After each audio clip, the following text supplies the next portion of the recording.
Well, I could honestly say this has probably been one of my most enjoyable experiences.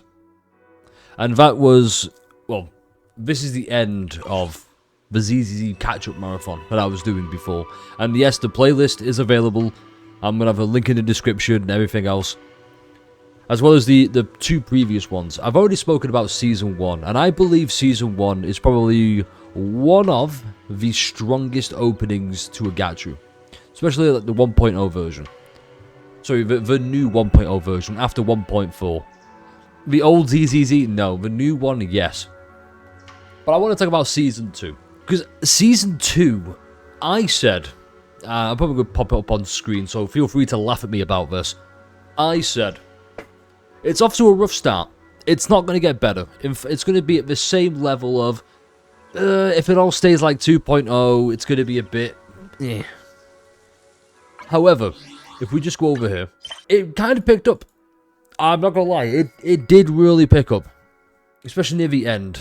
And I've taken the liberty of some notes here, and we're going to look at some now. So here are the notes I've taken. I've taken more for Season 1, I've taken some overall ZZZ notes as well, but this is the main one I want to focus on. So it was a little hype at the start. It was just kind of... It felt like, hey, we're just going to a new area, but it didn't feel that way. There was no... Didn't really feel that way, and that might have been because I was catching up to it. Now, I was sure in the build-up to release, there was a quite a bit of hype. You know, it's a 2.0 version with new area. I was a part of that hype, so I didn't feel that. But it rehashed the same tutorial from Season 1. I've already spoken about this before. I believe it was round about... Yeah, round about here. But I'm not going to go over this one by one. You can pause the video, you can look at this here. I've never been more glad to be wrong about a game before. I'm just going to say this now. Minato is probably the standout character. The 4-star, by the way, somehow, after the amazing quest they gave him in 2.3, is somehow the standout character. I really do genuinely mean that, because he's the perfect mix of here's some nice deep nuanced character writing, now throw in some fucking hype aura farm moments, check this shit out dorks. It's the perfect blend, and it works so well. And he really does. He's not what you expect. You expect you see him as a cutscene in particular. I'm probably going to flash it on screen, maybe, who knows. Editor, do your magic thing. And it's like, okay, he's a big, menacing, like, bruiser kind of dude. But he's just a chill dude who's doing part-time jobs to support his family. And I'm like, wow. I thought he'd be a hard-ass for his family. It's like, no, he's just a hard-working, generous dude for his family who can be menacing. So let's actually do a bit more of a deep dive. So, 2.1. I'm going to be honest, started off a little bit... I was a bit worried. I was kind of like, oh no, here we go, same old. It's because classic cliche bad guy. Then we met Alice. Alice was the start of my dive into, oh my god, I was wrong about this character. And that happened quite a bit, by the way. It happened with Yuzuha, happened with Minato, happened with Lucia, Orphe, and Magus. I almost said Magus then, watching anime, you know. So let's talk about Alice.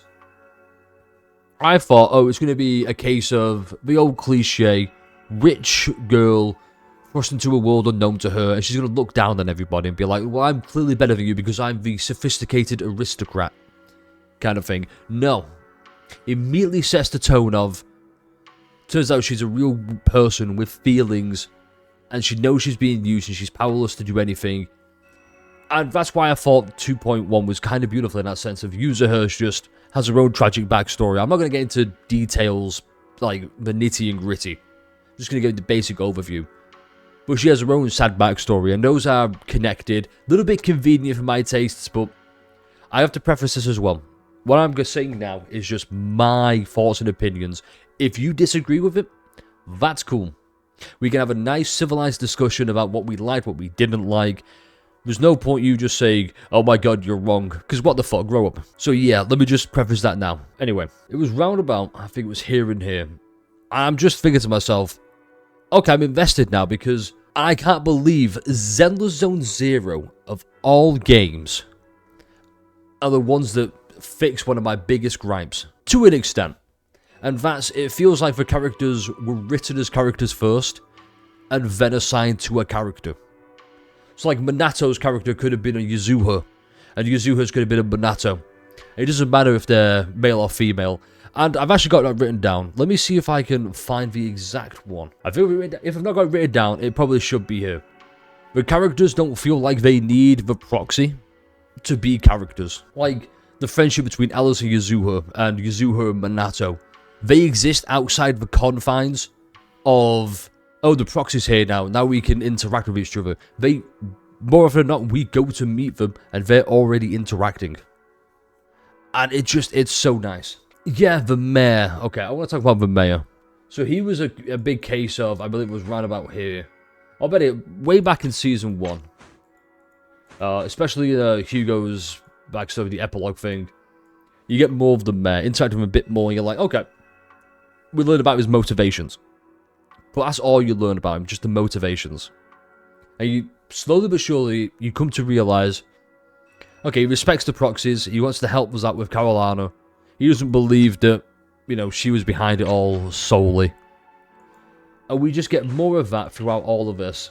And we actually see him develop a sense of humor, and it's only brief little snippets, but it's that nice little thing of, okay, they're adding character to the only thing we know about the mayor is, one, he's the mayor, and he likes to phone us at really, I guess, awkward times. Now, 2.2 is the big turning point of this video. And in fact, this patch, 2.2, was for me the make or break. We had 2.0, which was a bit, eh. It was cool, Yeesh 1 was hype, but that was about it. And we've got 2.1 where, okay, they're really bringing it back.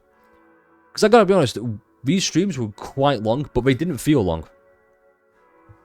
I think that just goes to show how locked in I was while still paying attention, as shown by the notes. But Orphe and Magus,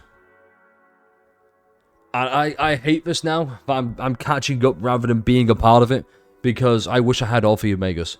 Not just because I like the playstyle. I think the playstyle is really fun and fine. But I like the character now as well. I thought going in it was going to be a case of, okay, Magus is the hard-ass captain of the team who barks the orders. Orphe is this shy little timid person with the best capabilities who can really, you know, the best compatibility to bring, whatever, God. I'm getting tongue-tied, and that's because a lot of stuff happened. I'm really thrown off with this chapter because Seed, and I've not done any of the agent stories yet. I figured I'd rather go first, get these 2 reviews for the seasons out, then do the personalized quests, see if that changes my opinions further down the line. I didn't like Seed. Someone said it best, and it was, Seed feels weird, but someone else said it best. Seed feels weird because she's weird. Like, okay, we need a character to be weird in here. Let's just make it Seed. And she's weird and it feels forced. Unlike Lucia, who the weirdness kind of made sense because she's a big fan of all the mystic stuff like ghost hunters and scary stories and whatnot. The weirdness kind of made sense, and it wasn't kind of shoved in your face either. She was funny and weird. Seed just felt weird and creepy. So that was kind of, eh. And more on Lucia pretty soon. I have a very possibly controversial opinion. We'll see. But yeah, going back to the notes. It does need better presentation at key moments. They've got the manga panels. We're going to get some negatives now. They have the manga panels, right? And I loved the manga panels. I think they are some of the best way to tell a story. Because you're getting both an anime game and a manga at the same time. It needs more. It definitely needs more. And on a positive note, talking about Magus' anger, the reason I felt this way about how we needed more... Oh god, where was it? I've just seen it here. Magus chapter 3 in the 3rd commission. It's because seeing the character arc Magus goes through, from hard-ass captain who doesn't trust the proxies to, that's my proxy. Editor, do some flashy magic stuff again to kind of show that. And just the relationship between the two is amazing. Finding out that she's a clone of the original Orpheus. Oh, that was it. See, there's a major downside. Her weirdness feels forced and fake rather than just her being an adorable person with 2 brain cells. That's what Lucia feels like. An adorable person with 2 brain cells. Another big positive, Yunkai Summit keeps getting involved with the story. It's not a case of organization of the week like it was in Season 1, which was fine.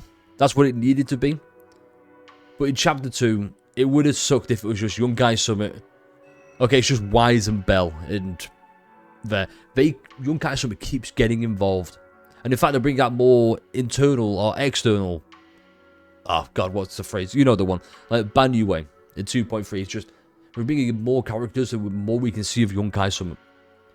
I like that, it's great. Little thing here, the Overseer, Meverak sounds like a Skyrim Dragon Priest name. That's just a little funny bonus here. This is a bit of a big point for me. Because I look at this, and I think, this was super important about Magus and Yishuan. It was, but I remember now. It was her, Magus, saying, hey, I was saved by an old preceptor, and you looked like her. And I was taking out my anger at her and the situation about what happened on you, Yishuan.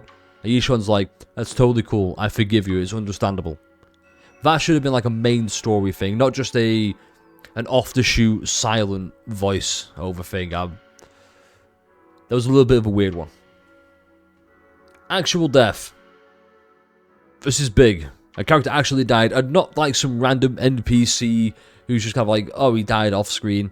No, this is a major cutscene of a major character we've seen throughout Season 2. And it was big, and it was ZZZ, it was a Hoyo who did this. That's insane.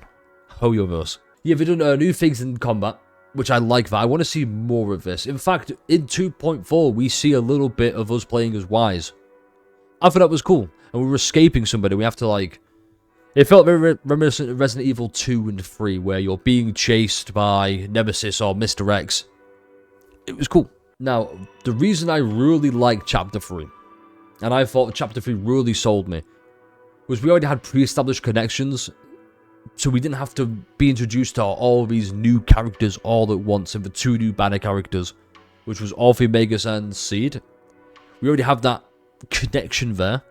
So it's easier to get in. It's like, oh, now that we know that these people that we trust these people, it's easier. And that's reflected in the story. Because everyone keeps saying, well, if you trust the proxies, so do I. And it's just nice having pre-established connections rather than having to rebuild it from scratch every single time. I want to see more of that. The way we complete management to the environment is really cool. In fact, let's talk about Chapter 4 a little bit. Because there was one bad thing. One huge glaring problem I have with 2.3 as a whole, in Chapter 4. It wasn't that they tried to tell 3 different stories all at once. By the way, Manassos was the best. His entire scene, I'm pretty sure I've got it written down actually. Okay, I got this though. Minato wanted to be an edgelord when he was 8. Believe it or not, that was the best part of the entire quest. Minato, when he was 8, wanted to be an edgelord. And that played dividends in the end, because holy shit, that was so fucking hype. And Yidhari's plotline was a little bit weak, but I understand it. My issue was, Lucia didn't need to have her quest jammed in there. It felt so weird and out of place. And they fit it into the story nice enough to where if you're not thinking about it, you gloss over it. But tell me, why would Lucia, finding her father is the wandering hunter, at the end of that boss fight, why would that affect anything else that happened? And it's honestly forced in there to make you go, hey, Lucia's a new 5-star on the banner, you should probably get her. It's just, it doesn't work for me. It didn't work for me. I think it's better off as like a side quest, or better yet as an event quest, because I'm pretty sure Yidhari has one. I've not done it yet. I'm going to go rush to do it whenever this comes out. Or I've already done it by this has come out. Yeah, so Lucia didn't fit into the story of 2.3, and I'm just going to stand by that. I didn't feel like it. And another complaint is Yidhari being fixated with Wise. Now I get the whole, oh, she can see different pasts and like future, like all the past, and but it's just, yeah, okay, but we're going to focus on Wise because he's the one I can see. It just felt like the most classic Gacha MC thing, and I don't want Wise and Bell to be that. That's just a me thing once again. You might like everybody fawning over the proxies. I'm a bit more like, I want them to feel like siblings. So I've got it written down somewhere. Yeah, the siblings actually feel like siblings. Also, the way the characters meet feels more coincidental rather than fate. But yeah, it feels like they have more personalities, and doing this gets rid of that personality. Not just for the main characters, but for everyone else. That being said, I have a lot to catch up on now. I believe it or not, I've got more. I've got to do this still. These before this happens. I've got the agent stories, which is nice. And once 2.4 comes out, I expect like a review of ZZZ as a whole. Both Season 1 and Season 2. Because honestly, this is probably the best story out there. And that feels crazy to say. If not the best, one of the best. And you wouldn't think it because, oh, Hoyoverse, ZZZ, Gouda, oh, your scantily clad characters that you need to buy and, you know, they're going to sell down you. Or they're going to force down your throat. It's just, it subverted my expectations, and that's what I fucking like. And I hope they keep doing it. I hope things get better, and I hope power creep doesn't become like an insanely huge issue. I know we've got a new Void Hunter, I want to say, coming out in 2.5. Hopefully, that's still, I've made this argument before, but I'm going to say it very briefly.